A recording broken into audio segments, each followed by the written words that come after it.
Hi, podcast listeners. Welcome to the A World of Difference podcast. We have so many guests on this show making a difference in our lives, making a difference all around the world with the expertise that they bring. And yet so many of you are reaching out to me saying, you want more. It's not enough just what we're putting on these podcast episodes for you. And so I am here to extend a very warm welcome to you to our Difference Maker community, where you can join for as little as $5 a month to get all this extra content. Out the gate, you're going to get 30 plus mini-sodes of exclusive content not available for the regular podcast listeners, and an exclusive mini-sode every month. And you'll get exclusive voting power to help us pick podcast topics and more. And that's at our Changers tier. There's 3 different main tiers and then an extra larger tier. But whatever tier that you join at, you will be included in this extra content. And I know that many of you are wanting to go a little bit deeper. And so even though it gets a little wild in there sometimes because of how deep we go, I want you to join us there. This extra content is very special. It means a great deal to me to be a part of this community with you. And I would love to just exchange ideas or perspectives that you have around these different episodes. And that's the place where we do it. So please show up to our Difference Maker community. Give us $5 out of your pocket every month. And I think that you'll have a lot of fun in there because we do. And I would love for you to join us. So go to patreon.com/A World of Difference to join us there.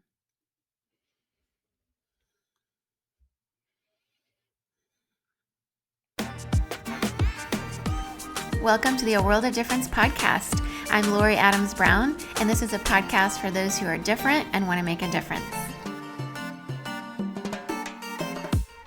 Our guest on today's show is Allan Wynn, also known as Alonso. He's a retired senior foreign officer with the U.S. Agency for International Development, also known as USAID. He worked on and off with the agency primarily overseas on different diplomatic assignments from 1990 to 1992 and later 1999 to 2019 in Peru, Nicaragua, Angola, Nigeria, Iraq, Afghanistan, and South Africa, where he was with Southern Africa USAID regional missions that happened there. He also provided oversight to U.S. government, foreign aid development, and humanitarian assistance, and supported U.S. ambassadors as their senior development officer on multiple U.S. embassy country teams. In South Africa, he got to help establish the Southern Africa Regional Leadership Center as part of President Obama's Young African Leadership Initiative, and he contributed to other youth development efforts and business incubators. He previously worked as the Global Program Coordinator for the International Save the Children Alliance Secretariat and as a Country Director and Health Sector Coordinator for different nonprofit private voluntary organizations, including CARE and Plan International. He worked in a range of countries with them, including Ecuador, Bolivia, Dominican Republic, and the United Kingdom. Mr. Wynn began his career as Rural Public Health U.S. Peace Corps volunteer in Ecuador in the 80s, and that's where he got his nickname, Dr. Alonso. So this Alonso nickname just stuck with him throughout his life in various countries of Latin America, Africa, and Asia. And he's written a book describing his travels and his experiences and memoirs that he has so many fascinating stories about. And we're hoping he'll write another memoir to include some of his other travels after this one. But having grown up in New York, he's originally a New Yorker, went to high school there. It was a subway rat where he went to high school at Stuyvesant High School in Manhattan. He studied creative writing for 2 years with a famous Irish-American writer who inspired him to write. And he later graduated from University of Chicago and traveled the world. He is with us today to talk about his world travels and his book. Welcome to the show, Alonso Wynn.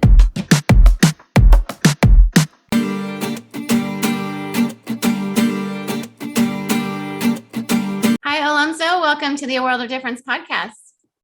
Thank you so much, Lori. I'm eager to be able to spend some time with you today.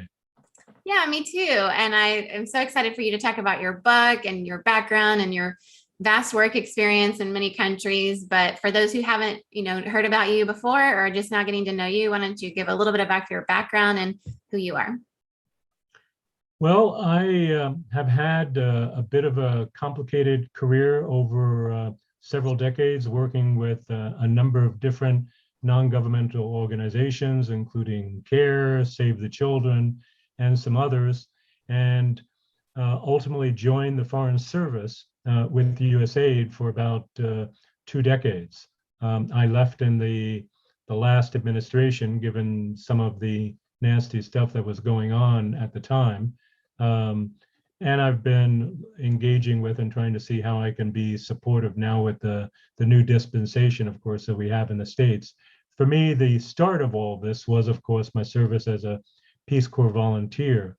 And that was probably one of the more transformative experiences I had in my life.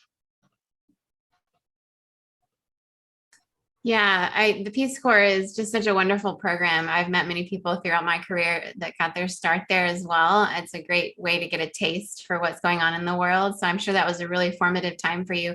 Where were you at in the Peace Corps? I was a rural public health volunteer in Ecuador for 2 years. And, when I started out, I expected that I would return to the States and pursue a career in health policy, politics. I've been fairly politically active at school in Chicago. I went to the University of Chicago and have been active in a number of political campaigns. But really, the experiences of life overseas, working with different communities, working really on the grassroots level with people from a range of different backgrounds, in addressing really the concerns of indigenous communities in different provinces as well. These really changed my life and led me to think very positively about staying on when a number of different people encouraged me to do so. Wow, well, that's so great when you have people encouraging you when they see that gift in you or that talent, and they say, you really should kind of consider going this direction. I love it when people do that for others. I try to do that for others younger than me because I've had that in my life as well. And I do think that's one of the many, many ways we can make a difference around the world is just to see that special something in someone and call it out and encourage them in a path forward. And I think about when you mentioned that you worked in public health, it's been quite a year and a half plus now. How long has it been since we've been dealing with COVID? And I'm in Santa Clara County here in the San Francisco Bay Area. And Dr. Sarah Cody is our public health leader here. And, it's one of the first people she was, I think, the first to say, we just need to shut completely down. We had the first case, we had the first COVID death, but then I think they discovered another one later because that's been happening. But honestly, like just the vitriol that people have faced in public health, people having to quit their job because of safety concerns for their family, even death threats and that type of thing. I'd love to know your thoughts around what you're seeing happen in public health, especially as you juxtapose it against what you were seeing in Ecuador at the time.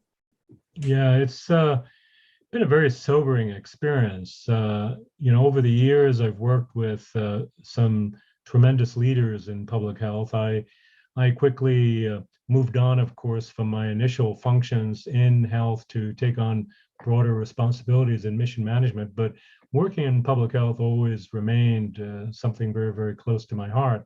And I was amazed at how in the last administration, without getting too political on the question, a very good leader who I really respected in the field of public health administration, Admiral Tim Ziemer, who had been appointed to be the coordinator for the U.S. President's Malaria Initiative back in the Bush administration, had been one of the few Republicans who had been held on and remained during the entire time of the Obama administration. Towards the end of the Obama administration, he in fact had gotten more actively involved on the National Security Council for pandemic preparedness. And I watched how in the first year or so of the prior administration, how he was badly treated and basically encouraged to move on. Just really a disgusting thing to see and emblematic of what would come later. I was listening on a walk actually yesterday on a podcast to, I forget the name of it was actually, I think, the New York Times Daily podcast, talking about public health officers around the country, those particularly in small communities around the United States, and the terrible, terrible things they're encountering now with the rejection of by communities, families that maybe have known them for years and have taken their expertise and experience with appreciation, and how they're being rejected by so-called local community leaders, as well as parental school boards and the like, really across the country. It's a terrible thing to see, and I'm not quite sure how we're going to dig our way out of it. It certainly raises the question of what kind of position are we going to be in when the next virus comes around, when the next pandemic hits. And there's every reason to believe, given things that are happening in the environment around the world, the encroachment into different types of habitats in different parts of the world, be it in South China or Africa, that we're going to end up finding novel viruses that are able to jump over to the human species fairly adeptly over the course of the next number of years. And we can build on this COVID-19 experience positively or negatively. And so far, it looks more like the latter. Yeah, it has been pretty disappointing, hasn't it? And I see it through the lens of my mom. Before she retired, was the director of border health for the state of New Mexico, and she worked for the New Mexico governor. Also during the previous presidential administration, which got difficult. She started under the Obama years, which were better, easier years in terms of her role and what she was trying to do. But every state in the US has a person doing that role, and every state in Mexico has a person in that role. So they'd have these bi-national conferences, and they would talk about pandemics, and they would try to be prepared, and they had all things in place. And then, things changed when that program kind of got defunded in order for the wall to be built. It was called national security. But at a time when there was more focus on building a wall than there was on actually protecting a pandemic from coming across our borders, which ended up being a much greater threat than, the perceived threat that had been discussed. It was very disappointing and very shocking in a lot of ways, I think, to a lot of us. So yeah, I think our challenge in this generation at this time is to try to figure out a way to make a difference with experts, understanding the polarization, getting to the bottom of it. How can we come together and not be partisan, but actually work toward, health, because that should be a common concern across the aisle. And, my years in Asia, well, even Singapore, which if you've ever been there, it's very common to see people wearing masks pre-pandemic all the time.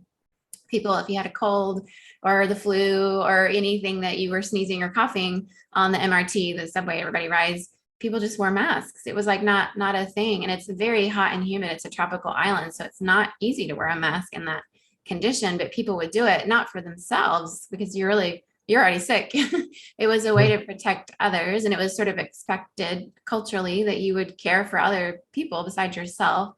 But yeah, I think some of the challenges of the American hyper-individualism has certainly played into it. I'd love to know, in your work, in your book, your Andean adventures, you probably, address some of the things that you learned as going from the US to another country, and kind of recognizing some things in your own culture when you encountered other ones. So what are some of the things that you learned to appreciate about other cultures in your experience overseas?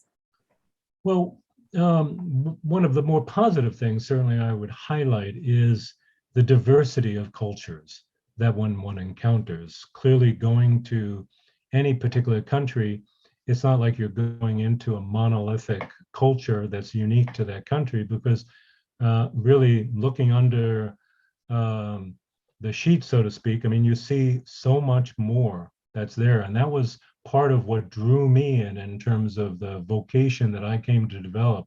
Going to work initially in a country like Ecuador really opened up my eyes to that in a way such as I hadn't experienced before. I initially worked as a Peace Corps volunteer in the kind of coastal subtropical portion of the country, Los Rios province north of Guayaquil, the main coastal city on the Pacific. Very hot and humid environment for the most part, but fairly quickly came into contact with people from other parts of Ecuador with very different traditions. And after my Peace Corps experience, in fact, I was asked to serve in a larger capacity in a neighboring province, Bolivar province, which had such a diversity of cultures and communities, matching really the remarkable diversity of geography. The communities that we were overseeing development projects for ranged from altitude of 300 meters altitude, which was still kind of a subtropical kind of environment, all the way up to close to 6,000 meters altitude on the slopes of Chimborazo, the snow-capped volcano. And I had experience with a range of different Quechua speaking, which is kind of the Ecuadorian variant of the Incan language Quechua, different indigenous tribes all across Bolivar as well as neighboring provinces, and seeing the differences between their communities, their common beliefs, their practices or superstitions certainly affected me and helped me to improve my way of communicating, being able to share a message, be it in the area of public health, in the area of education, in the area of economic growth, in a way that would be more effective. And in terms of building up the capacity of community promoters to do that. I came into contact with the work of, at that time, Archbishop Leonidas Proaño in Riobamba province, who was very well known in Latin American circles as being the sort of red bishop, I think they called him, as a sort of pejorative term in Spanish, because he was very caught up in Paulo Freire, the pedagogy of the oppressed, and trying to apply that to working with literacy campaigns in the communities that were under his oversight, and had developed some rather innovative tools, in part from the help of some universities from North America, particularly the University of Massachusetts, Amherst. And I tried to apply that to the environment of Bolivar province as well. As I moved on to other countries, that diversity of community continued to be something that I just came to marvel at and appreciate in Bolivia, in Peru, in the Dominican Republic, within Latin America. Certainly, I came to appreciate the very different types of cultural traditions that people came from, and really the need to be able to take that into account in terms of finding ways of communicating different educational and health messages to them. And that, of course, grew even more as I moved on to different African countries in Southwest Asia. Yeah, it sounds like such a rich experience. I have a friend from college who grew up in Ecuador, and they were American family and in Quito, and they adopted a little girl who's a little Quechua speaking girl. And it's just her stories about growing up there, and the culture just seems so beautiful. Obviously, growing up in Venezuela, we had the Bolivar connection, right? That was very influential across all of those, countries in the northwestern part of South America, in terms of the colonization of Spaniards and then getting freed from the colonization from Bolivar. And so that shared history, we heard a lot about Ecuador growing up because of the shared history. But I know that in my travels too, I resonate with what you're saying, because living and working abroad, growing up in international school, something that I love because of how I grew up is diversity. I feel most at home in diversity, but my absolute favorite thing is when diversity is actually inclusive and people have equity and belonging within it, which is not easy. And I think as from a person who's a US citizen traveling overseas often, and living in different places, often people from the US are perceived as being a little somewhat colonialist in some ways, and being somewhat arrogant about who we are, and not inclusive, as inclusive to a degree, but also inclusive as long as, I'm the bigger, more important voice in the room type thing. And so I wonder sort of if you had any experiences with that, of having to kind of overcome the quote unquote ugly American kind of stereotype. And, it's not just a stereotype, it's actually founded in many cases that Americans can come across that way overseas. So I wonder if you had any experiences with that and what your thoughts are. Well, I think that I encountered more the kind of red flag associated with the ugly American idea, particularly from different Europeans that I came into contact with in a range of different countries. In a positive light, I think they generally saw me as being someone who was defying their expectations of what they would expect to see in an American, given the fact that I was so much more open and relaxed and hopefully embracing of the diversity and the realities of people with different types of social and economic backgrounds. My experience with people from the countries themselves didn't usually lead to that sort of thing being thrown in my face, except under some special circumstances. I suppose my experiences within countries in conflict, particularly when I was in Iraq and Afghanistan, were would prove to be special in that regard. They took place much later, of course, than the adventures that are described in this book, and will be part of a discussion that I will have in the subsequent volume talking about experiences in other countries. But in Iraq, I was always astonished by the when I was able to show my willingness to sit down and meet with village elders, for example, with the traditional leaders of different communities, particularly in the Sunni Triangle area of the northern part of Iraq, as well as up further north into Kurdistan.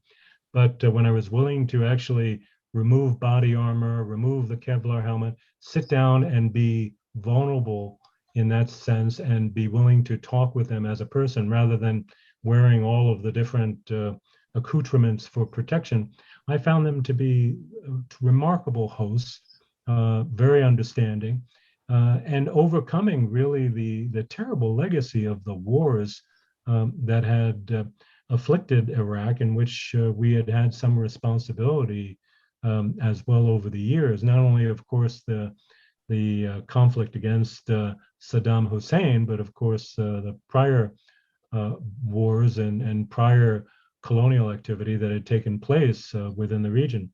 I found a willingness of people to share with me and offer their own vulnerabilities and their own understanding in terms of looking for ways of finding common ground. And I was always very moved by that experience, particularly in Iraq and Afghanistan. When I was in Afghanistan, it was a much more treacherous path to navigate. And I found myself never quite feeling myself safe in most cases. I was stationed for a period of time, asked to offer some support as a senior US civilian leader in working in development in Kandahar and in the southern part of Afghanistan. And there was always sort of a sense of menace in terms of the security situation there, in terms of the vulnerability of communities and community leaders to the violent extremism that existed. I was there during a time, particularly of the use of different suicide bombers to attack Afghanis who had taken on the responsibilities as mayors and governors of the provinces. Excuse me. And it was always a very difficult environment in terms of trying to build self-reliance and support self-reliance against that sort of threat. Yeah, I can only imagine. I've not been to Afghanistan myself, but I have many friends who have. And then obviously I live in the Bay Area and we have a lot, even prior to the current situation that's been going on in Afghanistan, prior to Kabul falling recently. Fremont, which is a city here in the Bay Area, has a place called Little Kabul because it had the largest amount of Afghans outside of Afghanistan here. So, we're used to Afghans around here in the area with Afghan businesses and bakeries and delicious restaurants. Oh my goodness, the lamb they make is just mouthwatering. But in the recent days of the influx that are coming this way, my husband actually is in Sacramento today because that area is receiving a lot of Afghans. And he has been coordinating donations from different churches and individuals. So he's taking some donations there today. But I've had the honor, I would say, and privilege to meet many Afghans who are coming out, many who were, at least in this first wave, have been translators for the U.S. military put themselves in harm's way for our sake. I have a good friend who was one of those who's been here for years and just a great guy, incredible person. So caring for his community and both back in Afghanistan and here. And so I would say that, yeah, I can only imagine how that felt because I've heard their stories, the trauma, the pain, the death, the destruction, I've had total strangers just cry. I mean, the first time I meet them and, walk into a bakery and say, tell me how you're doing. And they just cry. They don't know how to process what's happened over the last many years and then what's happening now. So I could only imagine being there and how hard that was to see. I wonder if you have any stories from your time in Afghanistan of particular people that you met or situations you were in that really impacted you while you were there. Well, one of the most impressive people I met, I think, during that time was a young Afghani woman who was serving as a translator for primarily for the Canadians initially, because I was on a base in the city of Kandahar that had been established by the Canadians and then only subsequently taken over by the Americans in terms of consolidating Allied forces there. And she was just remarkably courageous in terms of her ability to offer her services under very difficult situations. I don't want to get too much into certain details to protect her anonymity, but she would come to depart Afghanistan somewhat later and had the advantage of extremely generous support from Canadians who welcomed her into Canada.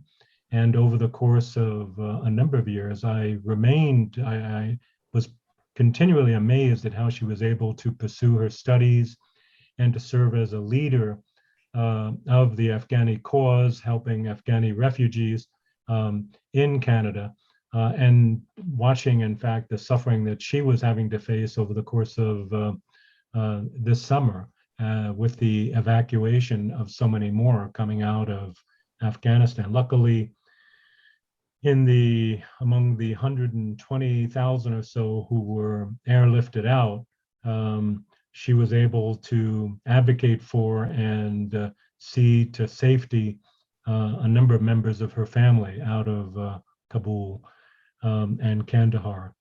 But seeing how she was able to overcome and really thrive in situations of such palpable difficulty that would have easily floored someone coming from much more privileged and easy circumstances was a constant inspiration to me. And that's been true on different levels of my experiences, not only in countries in direct conflict like Iraq and Afghanistan, but also what I came to see and appreciate of people in different parts of Africa. I would go on to work a number of years in Angola, Nigeria, and most recently South Africa, and would be constantly amazed by the efforts of people on the ground working with community-based organizations, trying to be able to support the progress and empowerment of their peers and neighbors. Yeah, I can only imagine what you've seen in all those different places. What particular work were you doing when you were in Angola? What was your role there and some of the projects you were involved in? In Angola, I was a Foreign Service officer serving as basically the number 2 in the USAID mission, the director of technical programs. I had been to Angola some years previously under a World Bank health project and had to be evacuated after, I guess, about a month when things got hot in the Civil War.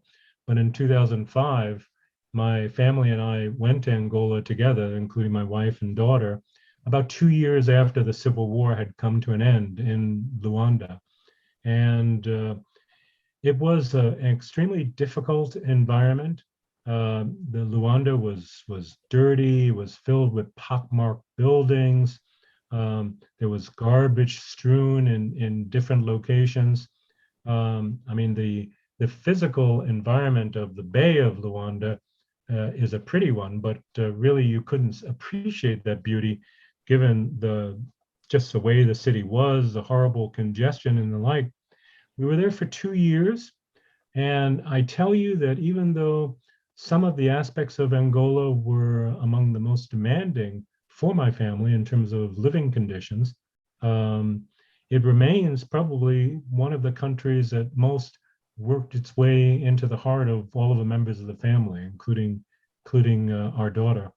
Um, we continue to have that sense of saudade, the Portuguese sense of nostalgia, the appreciation for Angolan music, which has such a splendid mix involving both Congolese and Brazilian rhythms, and of course the Portuguese influence from the former colonizer. Um, the work that I was doing was overseeing support in the area of food assistance and nutrition.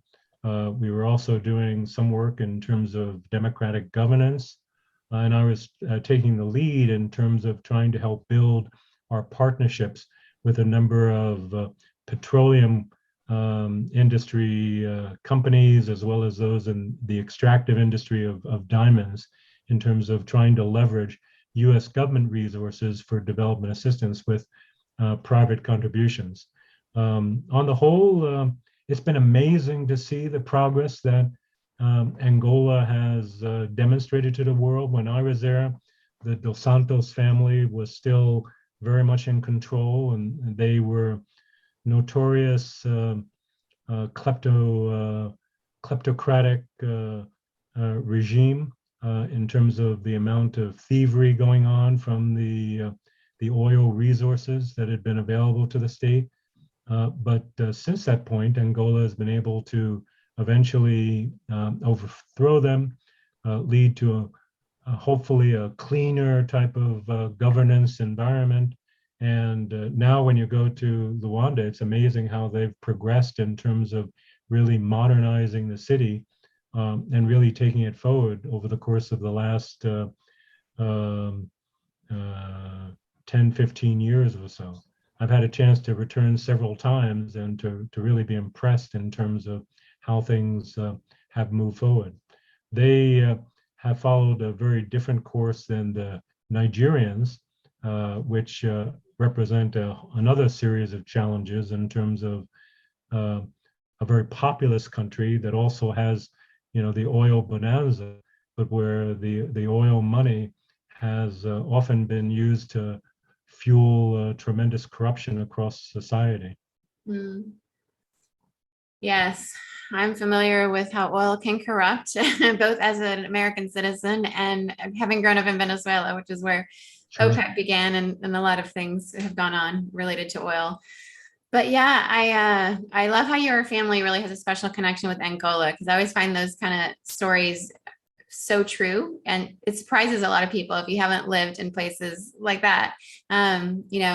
Obviously I've lived in very wealthy nations like Singapore, which is an incredible place to live and still a family favorite in so many ways, but we still loved our years in Indonesia on Sumatra, which was not the same developmental level in any way. We moved from Banda Aceh, Indonesia, to Singapore when my oldest was 5, and the whole province of Banda Aceh, there was not a single movie theater, elevator, escalator, anything like that. But Singapore, that was like all we were doing the first couple of weeks when we first moved there. So my 5-year-old was like this little like country boy, it felt like, who moved to this big city. But our family memories in both places are very special. And so I love that your family has good memories in Angola. That's wonderful. We I have very wonder special if, memories of Angola, Nigeria, and South Africa, which really touched our hearts as well. I mean, I'd had a chance to we'd had a chance to visit South Africa quite a bit over the years, and I was happy that we were able to live there for several years before I ended up departing the continent.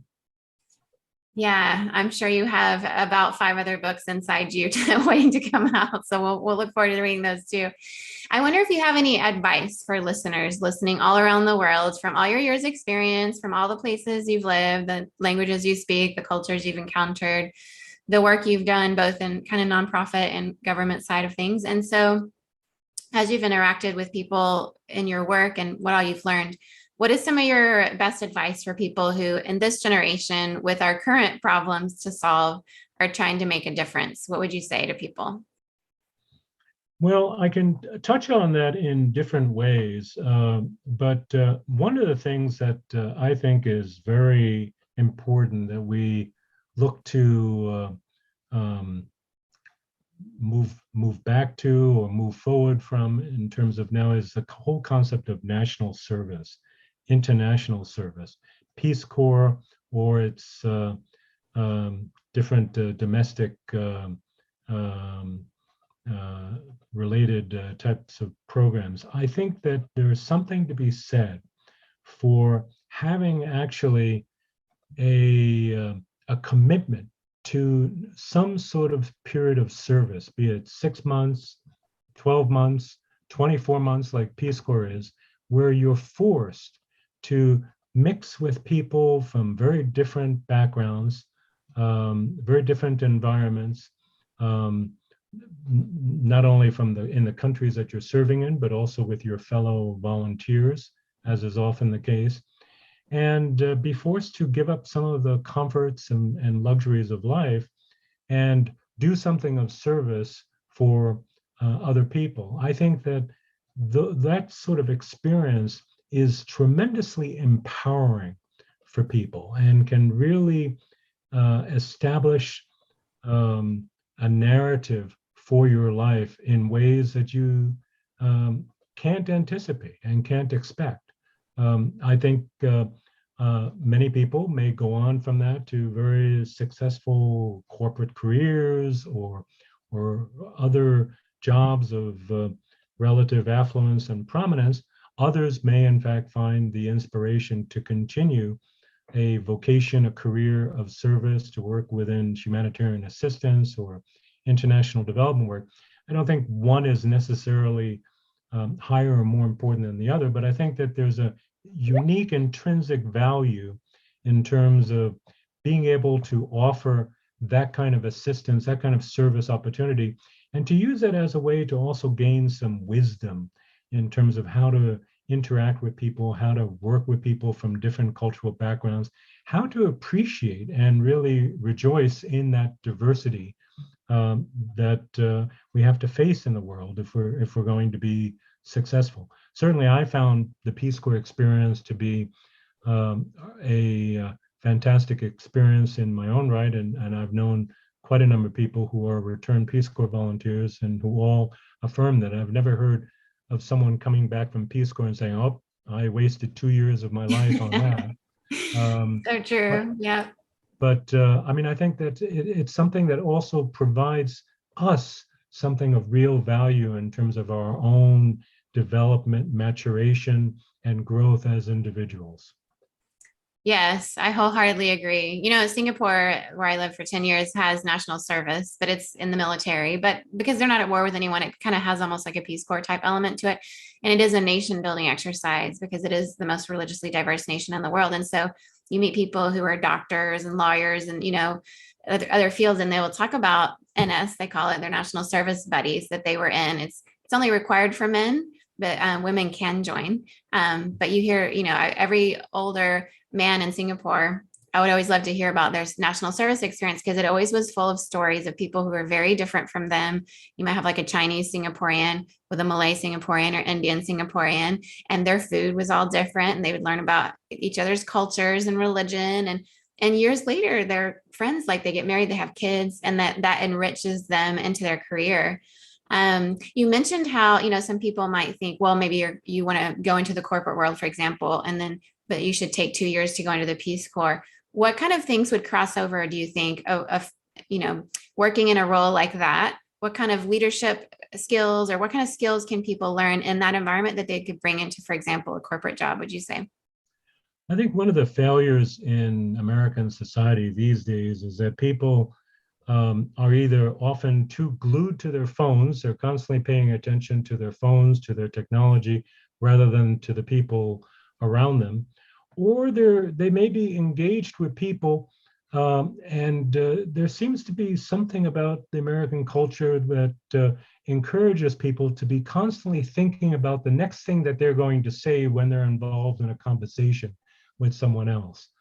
I think an experience of national service, be it through military or through some sort of humanitarian work, helps in that you're forced to, if you're going to be successful, learn some basic skills of active listening, of inquiry, of feedback, of actually trying to dive into what someone is telling you and sharing with you in a conversation. Perhaps not 100% of the time, but enough of the time so that you become a much better listener. And I think being a much better listener helps build up more successful leaders. Wow, I couldn't agree more. You're singing my song. That's so great. That's definitely one of the main things I took from learning 6 languages overseas. You can't learn a language without listening, but listening, it turns out, helps you lead. My favorite leaders have been the ones who listened. And so I agree. I think that's wonderful. So everyone listening, try a couple of years of going out into the world and learning some things that you might bring into your future career. If you're young and if you're thinking of switching careers, why not now? Because there's a lot of things in the world that we could be a part of and learn from. So thank you for this message today. And how can people find you in your writing and follow you with your current book and future books? Thank you very much, Lori, for having me. I do have a website, which I imagine you'll probably post with the show notes. Yep. It's at enableenoble.net, ENABLE,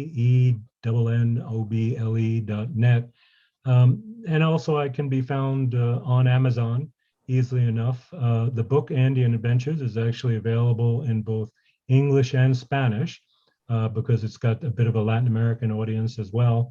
And it's available now in ebook and paperback, hardcover now, and it's in an audiobook format.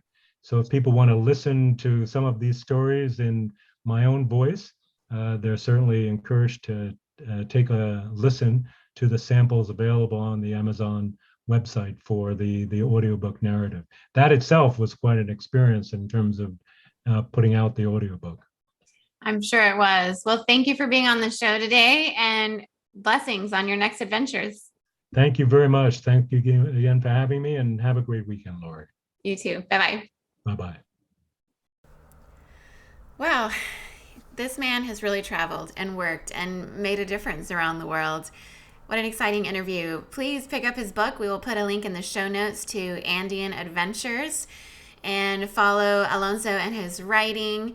He has so many fascinating stories to share, both just, personally, the work that he did, but also just the many adventures of living in multiple countries and the cultures that he got to experience.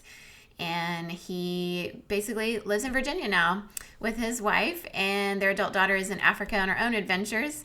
And Mr. Nguyen actually is serving on boards of different nonprofits and NGOs around the world. And he's doing some work as a board director now with Hunger Relief International and supporting however he can the efforts that they are involved in with people who are in need in Guatemala and in Haiti in particular.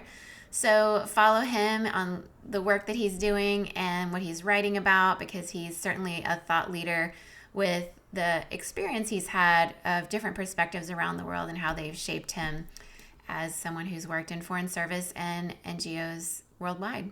So enjoy your Thanksgiving, everyone. And it's just certainly an opportunity for us to give thanks for all that we have. It's been a hard year for a lot of us, myself and my family included.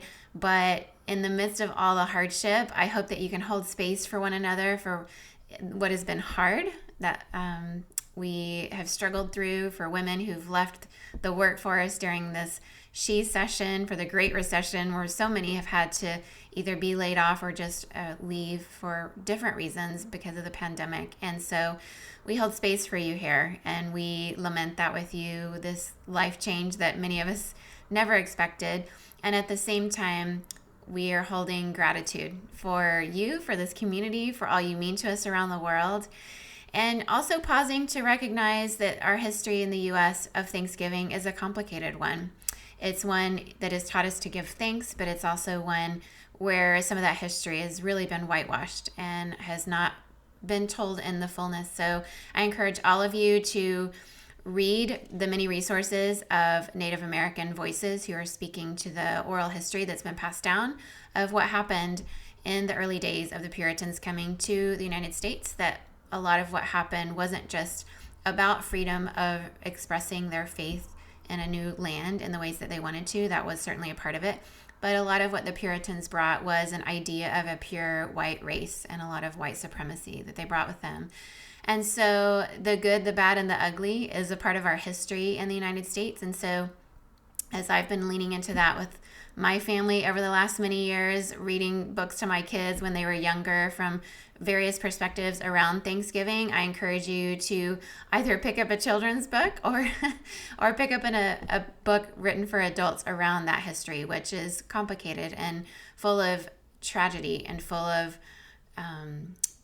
injustices. And so while we thank God for all that he's done for us, for food around the table, for friends from around the world who can be with us, those are the parts of Thanksgiving that we hold very dear in our family, while at the same time holding space for an opportunity to lament and do better with those around us, informing our perspectives where we may have not had all the information before, so that we can rewrite the future into a better option than what we've had in the past and be more inclusive as a society and more loving and caring, not just around sharing food, but also around sharing experiences and sharing perspectives and sharing opinions that are different and sometimes very different from our own, because they inform us and they help us to do better as a community. So that's my encouragement to all of us this Thanksgiving.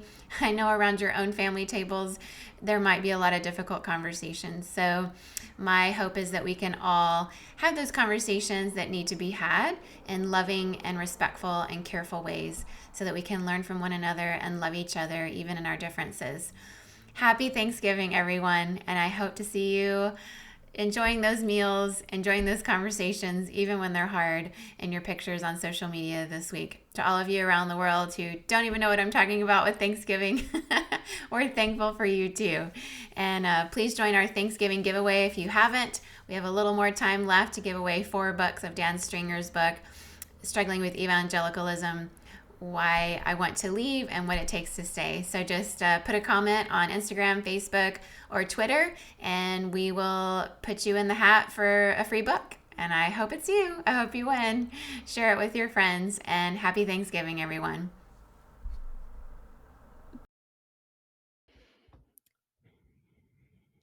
As we're finishing this episode, if you're thinking, I really wish I could learn more or go a little bit deeper, well, that's what our Difference Maker community is for. I would love to welcome you in to join the rest of us there.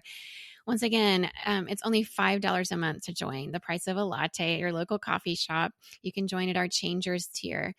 Difference Makers is a community that really means so much to me. It's very special because each time I have a guest on the show, I record something outside of what we give to just the regular podcast audience, where we go a little bit deeper, and then I post those video episodes in this community and we can discuss them. But also at the very beginning tier, which is our Changers tier of this community, you'll get exclusive voting power and help pick podcast topics that give us, more of what we want from your perspective. You'll have access to exclusive 30 plus mini-sodes that aren't out there for the general public. And you'll get every month an exclusive monthly bonus mini-sode. At our Groundbreakers level, which is $10 a month, you can join and get all of that, but also priority access to submit questions to the podcast. And you'll get an additional 2 exclusive monthly bonus mini-sodes. And at our Trailblazers tier, which is $15 a month, the price of 3 lattes a month, you can get all of that, plus also 3 exclusive monthly bonus minisodes, and a patron shout out. So I would love for you to join us at any of those tiers.